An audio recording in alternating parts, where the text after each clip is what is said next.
All right, well, we're through with the shenanigans and the hijinks. With this guy, you never know because he's a born troublemaker. That's what they used to say about him in school. I, of course, was a model citizen. And that was this morning. Yeah, exactly. Yeah. All right, let's talk sub 5As. It's not a happy story to tell. We were 1-7. I don't feel like a lot of the games were surprises. I felt like Rio Honda would score better against Yoakum, but they didn't. Yeah. You know, Yoakum's defense came to play, really shut down what we thought would be, They scored their points. Yeah, you figured though, Rio Hondo was good for 28 points a game. Yeah, at least 21.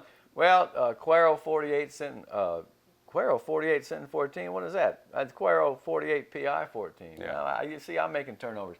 Port Isabel was down 34-0, and quite frankly, they just got whooped, man. And I'm not used to seeing that, boy. I'll tell you. But we kind of knew that PI didn't really have the offense to go along with it. They just, this wasn't your normal team that he's had in the past. He just didn't have the numbers as far as talented, the talent he's had before with John Key. And they played hard, and they played well at times. But I think they met their fate, their demise. 6-4 go the Tarpons. Now Raymondville 41-8 against Sinton. That's not terrible. I mean, it was better than it was last time. Yeah. I felt like the Bearcats had a pretty good season. I wish one of these teams had gotten through. Gruya, we talked about already. If you watched the first segment, they did a pretty good job. Yeah, you lose 5, you're down to Gonzalez early. Down a couple of touchdowns. Yeah, a couple of touchdowns, came back, 26-21. They made an effort of it. I mean, because we didn't know what to expect from Gruya. Right. They were helter-skelter all year. Well, we knew that Lyford was a pretty good ball club, and they came on back against Goliad, and they took the lead in the third quarter, but the Tigers came back and won it, 29-22, I believe it was. They were down twice, was Lyford, and they made a good effort to come back, and I'm proud of them. I wish they'd have gotten through. Yeah, and it's hard, too. When you go down early in these games, you've got to have a near-perfect second half, and they almost did it. Well, and the same can be said for St. Joe. That Midland Christian team that we said was a dying dynasty had some rigor mortis left. Yeah. And got out to a 21-0 lead in the first quarter. Look, when you give up a touchdown in the opening kickoff, that's a bad thing. Yeah. In the playoffs, when you're playing a team that's not that good, you can afford to get down and come back because you will, because you're better. Yeah. But against a team that's still got a lot of good players, they may be, 6-7 now, but it's still a quality group with a couple of D1 kids. They just got behind big, and it's to their credit that they fought back into it. 49-42 was the final. Bernie De La Garza had a big game. Now he goes to basketball, where I heard Kai Money's a pretty good point guard. What do you think of that? Did you know that? No, but I get to see him. Yeah. That's good. We will see him before long in basketball. And I know it's a disappointing end for St. Joe. They thought they were going to win that game, and I feel like they should have, and I wish they had. Yeah. But they didn't. But La Feria did. They beat Beeville to shred, 67-31. It was close for a while. Yes, it was. And then all of a sudden, they're athletic, man. I've seen them. That's an athletic team. They have a chance. China Spring is 10-1. That's a pretty good ball club, man. The Cougars, the only loss they had was to a team called La Vega out of the Waco area, because this school is 12 miles northwest of Waco. You know who La Vega beat in the 1951 state semifinals? Who's that? The Donna Redskins. Really? Everybody wants to talk about the 61 Donna team, and rightly so, our only public school state champion. But in 1951, they won 3 playoff games. That team, unless you want to pick up that ancient dusty tome called border ball, doesn't get a lot of credit. That Donna 51 team was amazing.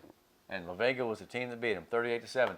Now, China Spring against La Feria, back to 2015. Let's talk about that a little bit. La Feria is athletic. China Spring has a pretty good defense. They give up 17 points per game. Like I said, they've only lost once, and it was to who? Well, we already said La Vega. So they scored 63 points in by district. So is this game going to be a slugfest again, a shooting match? Well, it depends. Are they going to play on Ted Nugent's land? Yeah, that's what we heard. I don't know if he still owns it, but Ted Nugent, the crazy lunatic, used to have a ranch, and I think he still does, right smack dab in the middle of that tiny place, China Spring. Now, you Doobie Brothers fans, not China Grove. I kept thinking, is it China Grove? No, it's China Spring, the Cougars. They're only 500 the last 5 seasons before this season, so they don't have that much playoff experience, whereas La Feria has been in the mix the last couple of years. I feel like they may be an underdog, but I feel like they got a shot. Again, don't give up an opening kickoff touchdown. Don't get down 21-0. Play with all the athletes you have and let it hang out. See, they ain't seen a quarterback like Galpin. That guy's great. Yeah, and for what they did last round, I mean, to put up that many points, that's a lot of stuff to scout now. Because wait, they can do that. Wait, they can do that. Yeah. There's a lot of things now that they have to watch out for. They're gonna have to look at all these different formations, and Coach Salinas, does a great job over there.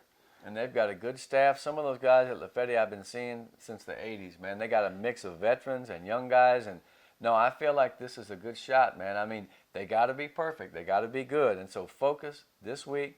Don't get in any hijinks in school. That's the thing, Jake.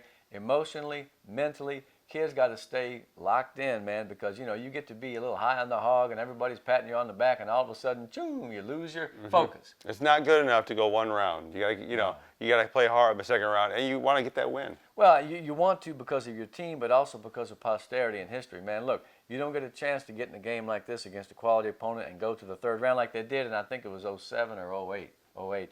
So it doesn't happen that often. Seize the day. It would be like old Robin Williams on, what is it, Dead Poets or something. Yeah. Carpe diem, seize the day.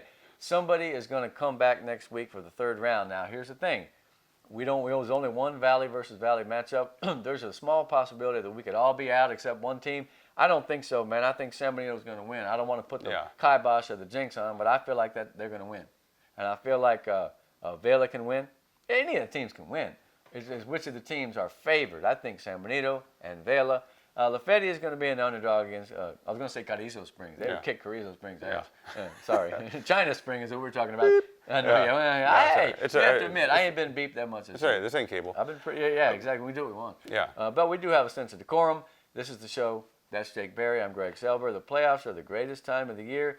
Everybody get out. If your team got eliminated, go out and support the other teams. Give you a chance to brag and wear your jacket a little bit. Root for the Valley, man, because we may have some upsets this spring. I look forward to coming back next week and telling you some good news.